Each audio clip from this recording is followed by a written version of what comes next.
Hey guys, I'm Tiffany Harlick, and my dear friend and publisher and colleague Victoria Belue is with us today. Hi, Victoria. Thank you so much for coming back. We are kindred spirits in this world. Victoria owns the Astrologic magazine and publishes my column. And so we became friends through that. But she's here today because we're going to talk about the dreaming mind and how dreaming can help you hone your psychic abilities, your spiritual gifts, how understanding more about the dreaming mind can help you with those gifts, and then also about how dreaming can help you and warn you about things going on with your health, which is fascinating. So Victoria and I were chatting beforehand, and we were talking about how you spend roughly a third of your life asleep. And this is something that has always really bothered me. So I'm a quadruple Scorpio, Sag rising. I need to know, if there's a mystery, I need to get to the bottom of it somehow. And it always bothers me. Where are we going when we're sleeping?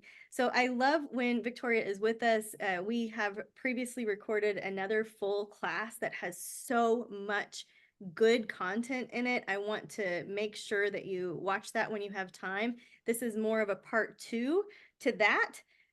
So please find that link and enjoy it.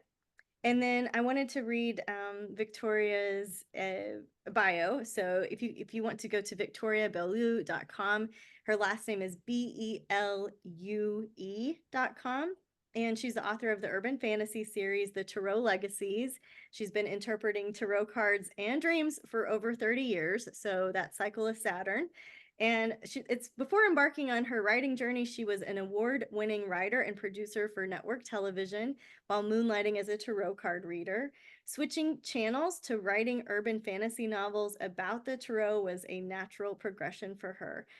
Victoria integrates the world of the physical with the realm of the metaphysical, not only in her stories, but in her practice of card reading and dream interpretation, which is fascinating to watch her at work with all of those things, all with the intent for her and her clients, friends, and family to live at their highest potential. And so, she says some secrets aren't meant to be revealed, but lie in plain sight. And it's her pleasure and privilege to tell those stories. So that is a little welcome. All right. So, again, a warm welcome back for our friend and colleague Victoria.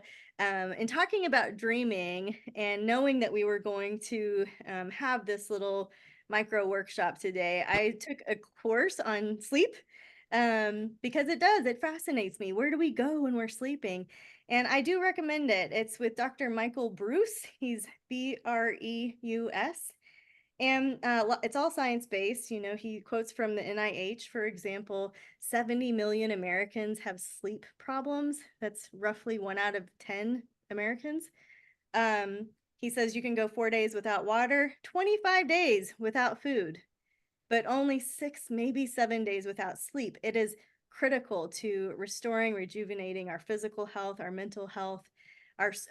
When when a large group of women were polled, they said that sleep quality was more important than household income and marital status. I thought that was a funny quote to throw in there. But if you are sleep deprived, you're building a sleep debt that you're going to have to pay at some point. I thought it was one of the things that I learned is that when a cell eats a piece of glucose, adenosine comes out the back end and it goes to a receptor in your brain. Well, as adenosine accumulates, you get sleepier. So the molecular structure of adenosine and caffeine are one thing off. They're almost exactly the same. So that's why people are using caffeine when they're getting sleepy, and the brain's like, okay, we'll override that. We'll just let ourselves get sleep deprived. So if you are outside of your circadian rhythm, if your sleep schedule is whack, let this be an invitation to really put your sleep as a place of importance, quality sleep as a place of importance. Watch the other class to understand more about the sleep cycles, the REM, the history of dream interpretation, things like that. And if you haven't already started like a power down hour, then I invite you to do that. I'm definitely wearing the red glasses at night, an hour before I go to bed. that blue light does affect sleep, and Dr. Bruce explained that in a really great way that I understood. Basically, it's the melanopsin cells that respond to the frequency of light. So when it's between 450 and 500 nanometers, that's in the blue light spectrum, and it sends a signal to the brain to turn off the melatonin, and that's what we want flowing at night. So we want to block those blue lights and wear something red. I do lavender and rosemary essential oils in my bed, and that kind of turns my brain into like, oh, it's bedtime now. So you can do little tricks, but to find your own circadian rhythm, there's lots of myths having to do with sleep, but studying your own sleep cycles will help you. And just the quality of sleep is so important so that you can get to the REM state, so that you can get to the dream state, so that you can work with the dreaming mind. So thank you, Victoria. This is not my area of expertise. I'm sharing bullet points that I found fascinating. And I would just like to open the conversation with your area of expertise and kind of weave into how dreams are going to help us with our psychic abilities. So just to start that topic off, I'll share that I'm very fortunate that I had an aunt when I was very little that encouraged me to do a dream journal. I was 6 or 7. And so I've been dream journaling since then. And she told me just to start with colors and feelings. And so from a very early age, I was encouraged to do that. So to look back at my little kid dream journals are hilarious. Like the things that I thought were worth writing down. But, it helps you recall a non-local reality, and it builds your muscles that you use for psychic development. So thank you for your patience. Mars in my first house. I have a lot to get out on top, and I would love to open it up to you. Thank you, Tiffany. It is always such a pleasure just to talk to you, and thank you for having me back as part of your amazing, informative, fabulous events like this. I always learn a tremendous amount from you and your other guests, so thank you for having me. Understanding how our dreams can aid our psychic abilities, I think I would like to just start by saying, remember, our subconscious mind has the directive to fulfill our desires, all of them, conscious, subconscious, and superconscious. Our dreams are filled with these desires. And by tuning in, well, in one of our previous talks, I spoke about how we all dream. I'll have people that I work with who will say, yeah, I don't dream. Well, yes, you do. And science has proven this. We all dream every night. We go through these cycles of dreams where our dream cycles get longer as the night goes on. That's one of the reasons why sleep is so important to us, because we not only do we download the previous day's events, this is how we evolved. This is how we as Homo sapiens evolved, because in our dreams, we began learning, our little reptilian brains began learning about the previous day of what would kill us, what would help us, what we needed to run from, what we needed to run toward. I mean, this was our little brains as computers getting that information so that we would remember it the next time we came across a lion or, something that was good for us to eat or whatever it was. So this happens when we sleep. I mean, we catch it consciously, but then we forget. We don't remember every second of every day, right? And so our brains, through the neural pathways, begin creating memories, right?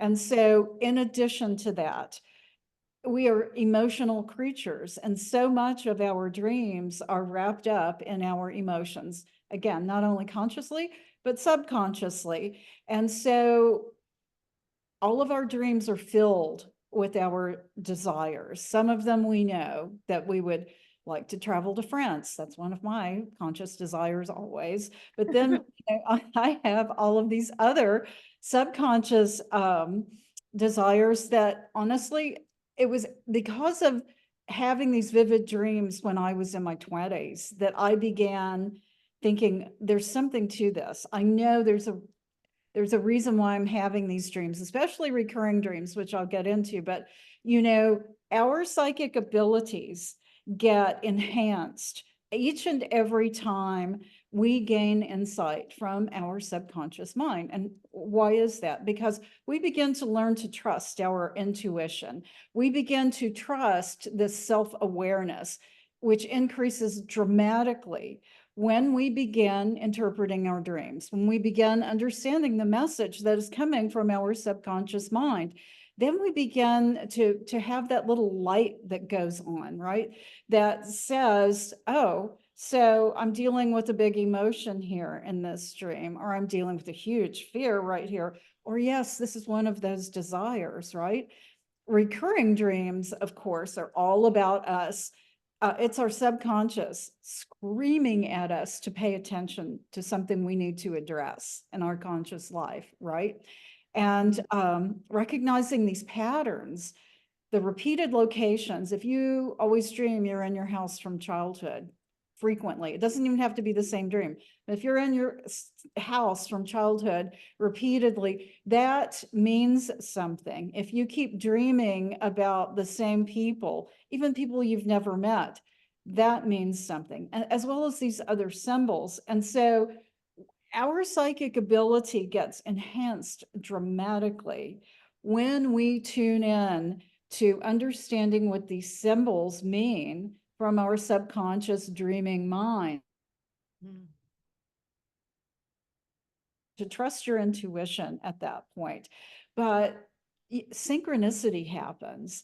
And this is something that is huge in our lives that, again, most people do not think about, do not recognize.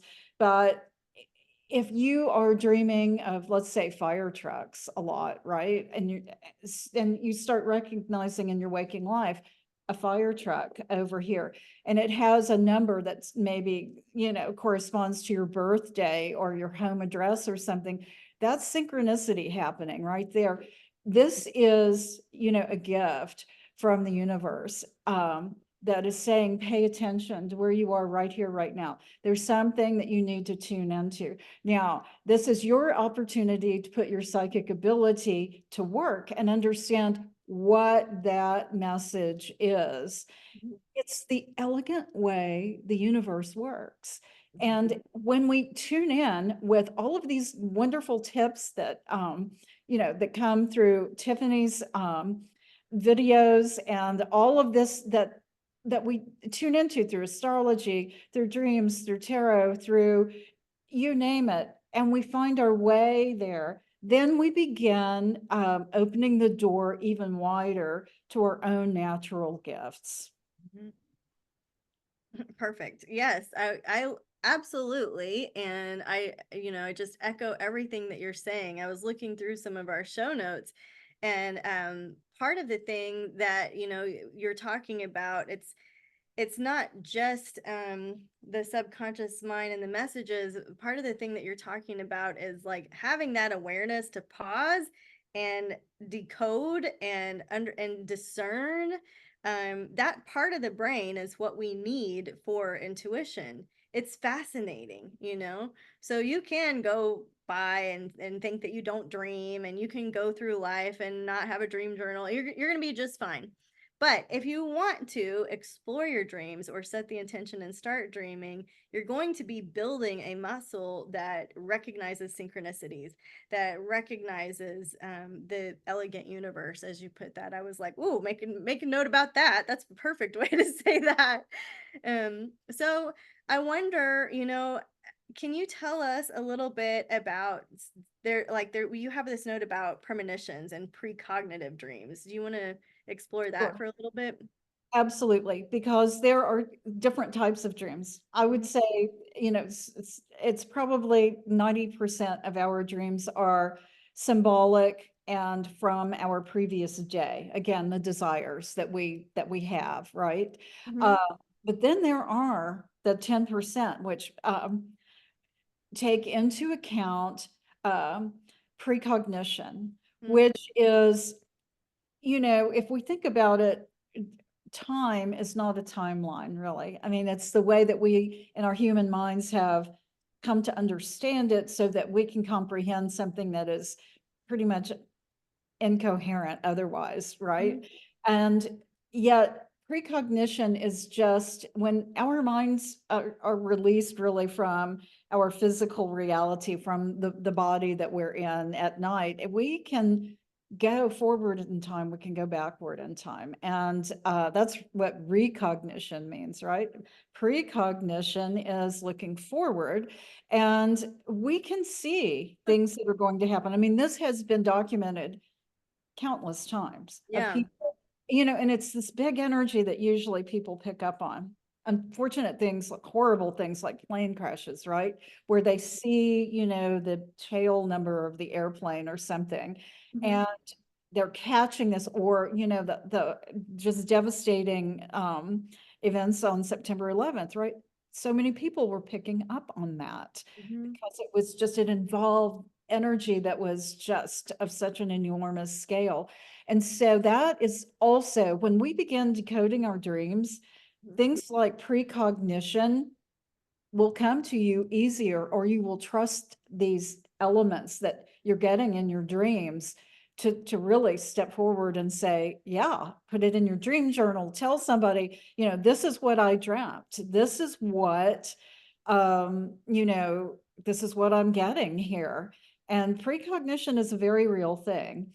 You know, in addition to that, when our dreaming happens and we are untethered from our physical bodies at that point, um, we connect with other beings living, who are also dreaming. I have had so many clients talk to me about connecting with others, and you probably do it all the time, Tiffany. Aw. Probably do. But it's something that we can do, and that I know people who do that.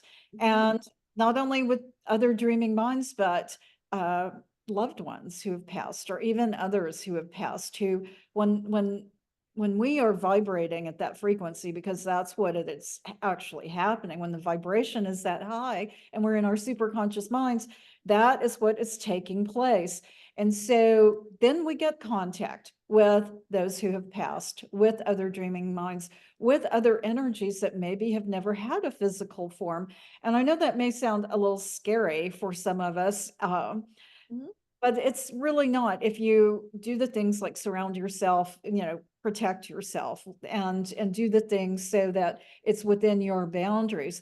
But this is how dreams can enhance your psychic abilities off the charts in those ways. You know, I mean, that is, I wouldn't recommend it for everyone, but certainly it can happen. And then, of course, another way is the clairvoyance, right? And that kind of takes into account what I'm talking about in terms of um, loved ones who have passed and so forth. This is a conscious awareness that after you get comfortable in your dreaming state, making these connections, then your psychic abilities, if you feel like you're a psychic medium, if you feel like, as you know, and during your waking hours, you want to be clairvoyant, clairaudient, clairsentient, whatever. This interpreting your dreams really helps in that regard.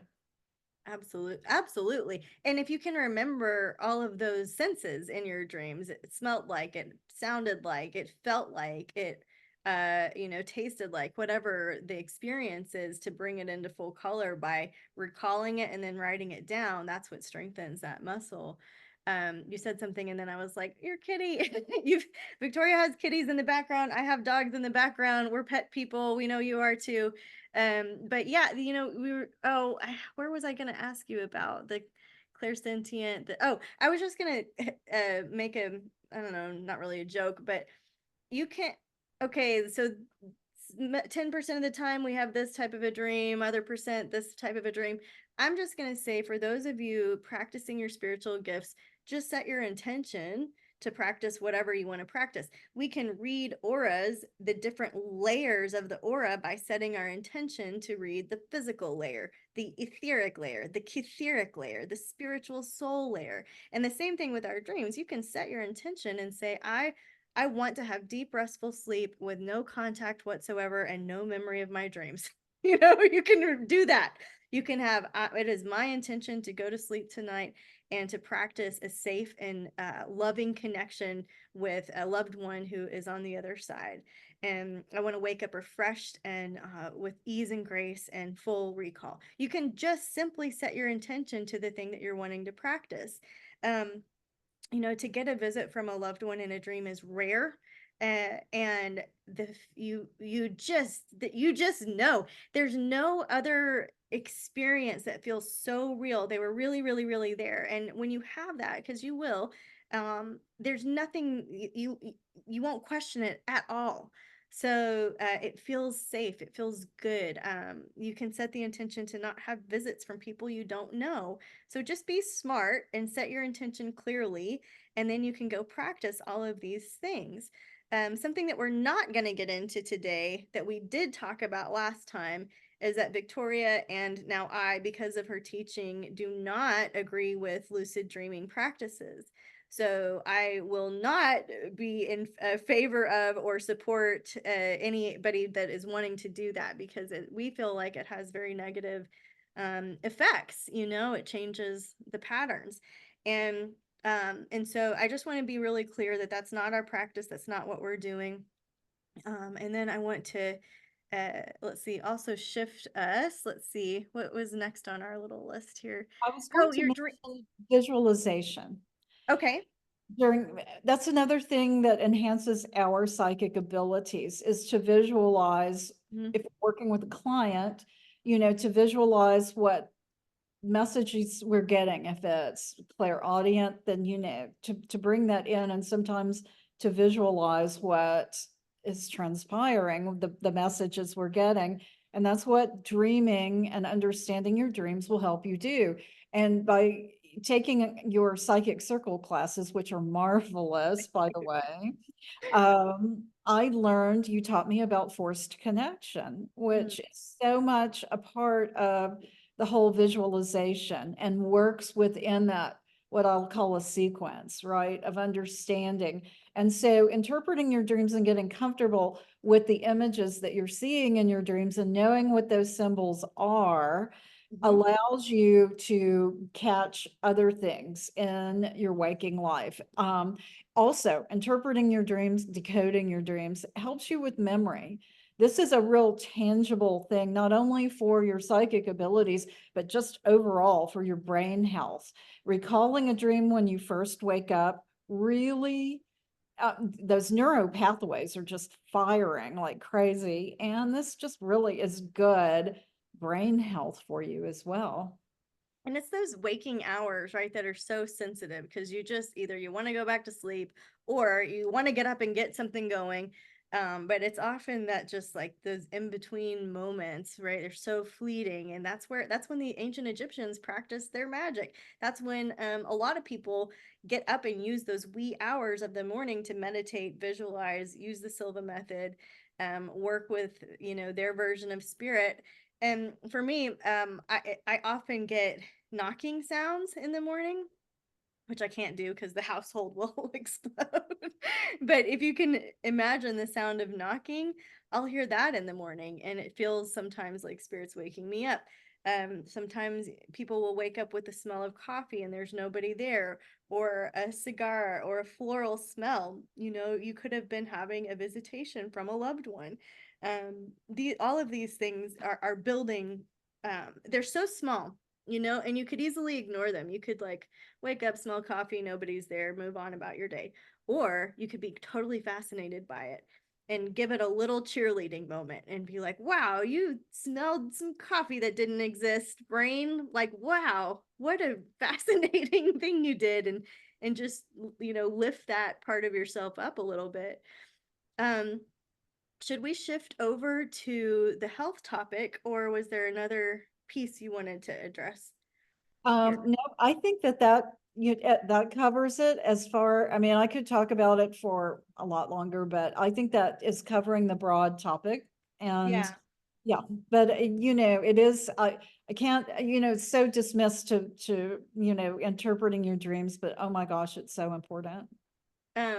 Yeah, so I guess I'll circle back on you. You brought up symbols, and symbols is part of the training that several of my folks are going through. And so this is why, it's something that you develop over time. So if you got a big symbol dream, you might not know what it means right away, but over time, as you develop your symbol library and your dream journal, you can go back and forth and toggle and see, okay, now that's making sense. I can see it from a different perspective here. So your dream journal, your symbols journal, they work hand in hand together. And if you're not dreaming yet, just set the intention, right? Set the intention to do it. So, one thing I'm really excited to learn from you today, Victoria, is about understanding how our dreams can alert us to health issues before they appear. So, I work with mostly women who are mostly in their late 40s to early 70s, give or take, some on the outsides of that. But outside of love, outside of money, health is the big thing. They want to learn medical astrology. They want to geek out with me on metaphysical anatomy. And so, this idea of working with dreams and health is really fascinating to me. So, I would love to kind of ease into that side.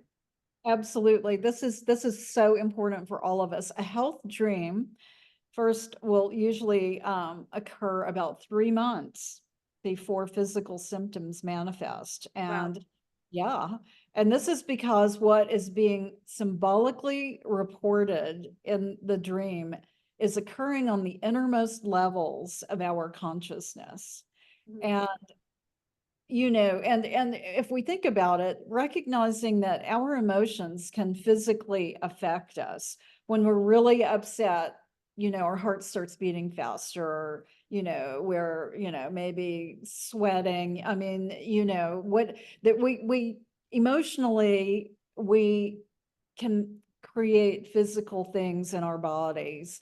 And then the opposite can occur, right? Physical things in our bodies can make us change our emotions. And so it's all so interconnected. So obviously you need to pay attention to recurring dreams. Um, and remember that always, that a dream action reveals the reason for the dream. Symbolically, cars, vehicles represent our physical body. Now, larger vehicles will represent other things, but a car almost always, um, not 100% of the time, but almost always in a dream, cars will represent our physical body. So if you're having a dream about your car crashing repeatedly, you need to pay attention to this, because it doesn't take too much to understand what a crashing car means, right? I mean, that means that something in your body is crashing, Mhm. meeting resistance, coming up against something that it shouldn't be, right? Having Riding, burnout.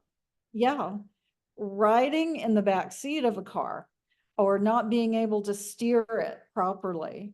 Mhm. This is also a sign that somehow your physical self is not getting steered correctly, that That would you're drive me nuts. I would be on that dream. I would be calling you about that. Yes, and you should. I hope you do, because this is saying something, you're feeling like you're not in control. Something physically is not in control. Or if or if the car feels out of control, or if you're fearful of riding in that car and you feel like the road you're on is dangerous, Mhm. you treacherous. These are all signs that there's something. Now, it could be something small, it could be something gigantic, right?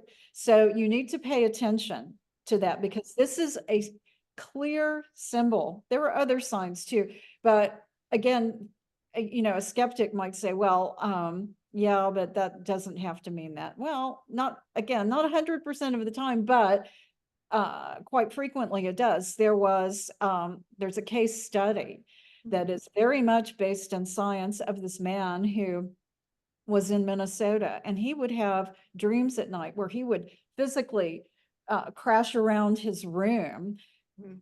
acting out his dreams. Mhm. And this he went into a sleep study, and that's took him further into getting diagnosed with this very rare sleep disorder called rapid eye movement behavior disease, I think is what it's called. And it meant that during normal REM sleep, rapid eye movement sleep, our bodies are paralyzed, right? Where we cannot act out our dreams. Mhm. But this man could. It's very rare, but he could. And he was fighting in his dreams, just fighting and fighting. And they found out that his body was developing early signs of Parkinson's and this other very weird disease called Lewy body, Lewy body disease. Mm. And it made huge headlines. I think it was in the 80s because his dreams were the preface to Mhm. getting diagnosed with these two terrible diseases. And so scientists, the medical professionals recommend that if you are having these really crazy violent dreams, which were all symbols, he was dreaming he was getting tackled in Mhm. his dream. So it was something that was very symbolic, right? But he Mhm. was dreaming he was getting tackled and having to fight off this giant, whatever they're called when they attack you in football, jump on you. You can tell I'm a huge fan, right? Anyway, he was fighting his body and his whole energy. We talk about our auras, everything was trying to fight it off, but it was attacking him, right? And so this is science. This is not anything other than pure science saying these are the dreams he had. This is how they diagnosed it. And you just kind of connect the dots and you go, yes, his dreams were a premonition of major health issues that were coming to him that he hadn't even shown any physical signs of it yet. Golly. Now, can you go the opposite way? Can you say, all right, I've got a health goal, right? My health goal is XYZ, balance hormones. Yeah, Can I work with my dreams to then affect a positive outcome? absolutely, I would think. Now, I haven't seen any science evidence. I'm Yeah, not me either. science based in the way I like to approach this because, if someone approaches me from the science standpoint, I Yeah. want to be able to talk to them and not have them think, that I'm not, because I am. And so I don't know of anything working in that reverse, but I don't see why it could not. Mhm. When we set intentions, because that's what you talk about, right now I'm taking your 40 Days of Spirit, which is such a wonderful course. And you talk about setting intentions and being very mindful about how you do that. Mhm. Um, and I would think that we could push it in that direction, right? Because that's so much of what we create energetically. I love and so love the Carl Jung quote that you and I both love it. We've talked about this before, that he says that until you make the unconscious conscious, it will direct your life and you will call it fate, right? So until you make the unconscious conscious, and that's what we can do, I would think, in creating dreams that become reality for physical well-being, right? Is to pay attention to what is in our dreams and then really set intentions which allow us to reverse anything or at least mitigate it before it becomes physical. Right. Yeah, totally. So if you're the kind of person that's having the car wreck dream right now and you're like, what's wrong with me? This isn't to scare you, it's to help you be aware. And so, yeah, go exploring. Have a visit with your doctor, have a visit with the medical side, go to your acupuncturist, your chiropractor, your herbalist, discuss it and go exploring. Use your intuition. If you're ignoring your body constantly, it will catch up with you.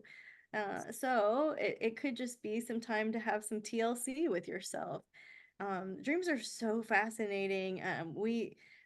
Victoria helped me with a recurring dream I had, and it eventually did stop. And it was a bear that was I thought was, it was coming into my house and it was climbing up the stairs and I thought it was attacking me. I thought it was going to kill me. I always woke up before it attacked me. And so the sense of being attacked constantly, this is kind of a funny evolution of the story of this dream with you, Victoria.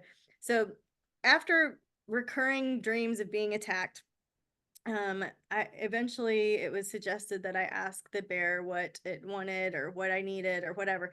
And so the bear rips out its bleeding heart and is just like, I'm just trying to love you. I'm not trying to attack you.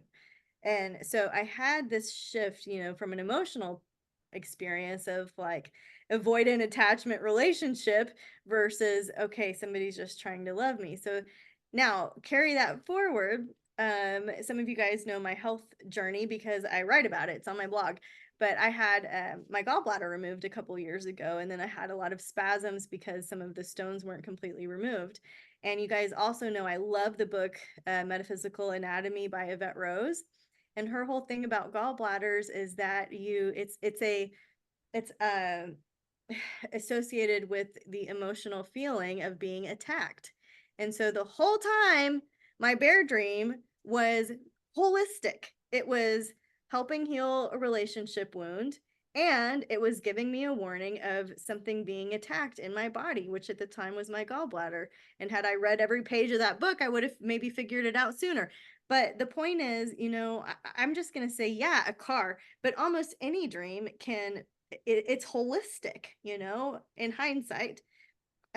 So do you have Let me anything? just jump in also. Do you know Yeah. bear represents symbolically habits, Oh, good. which would absolutely work with what you're talking about here. Mm, A habit that you had that you needed to deal with. mhm, And so it all works, right? It is the elegant design of the universe. And it's not difficult, and it's all natural too. It's not supernatural or unnatural, it's natural. And if we all paid attention to it more, I think we would recognize that. mm, for sure. So good. You're gonna sleep, you're gonna die, you're gonna all of these things. And so this is like I just love to talk about these unavoidable sides of life so that we can get through any fears we're having around them, and certainly understand them better, and then just use it as a tool to love ourselves and help us to develop our spiritual gifts. So did we miss anything about health that you wanted to bring up? Um, let's see. Let's see. I don't know. It's up to you, whatever you want to talk about. It's really just it's heightened self-awareness, Mm-hmm. paying attention to those symbols is going to Absolutely. bring us more heightened awareness. It helps us with our psychic abilities. It helps us recognize health issues. It's just a really good idea every direction. Mm-hmm. Yeah, okay. Well, this has been fascinating. I hope that you guys have enjoyed it.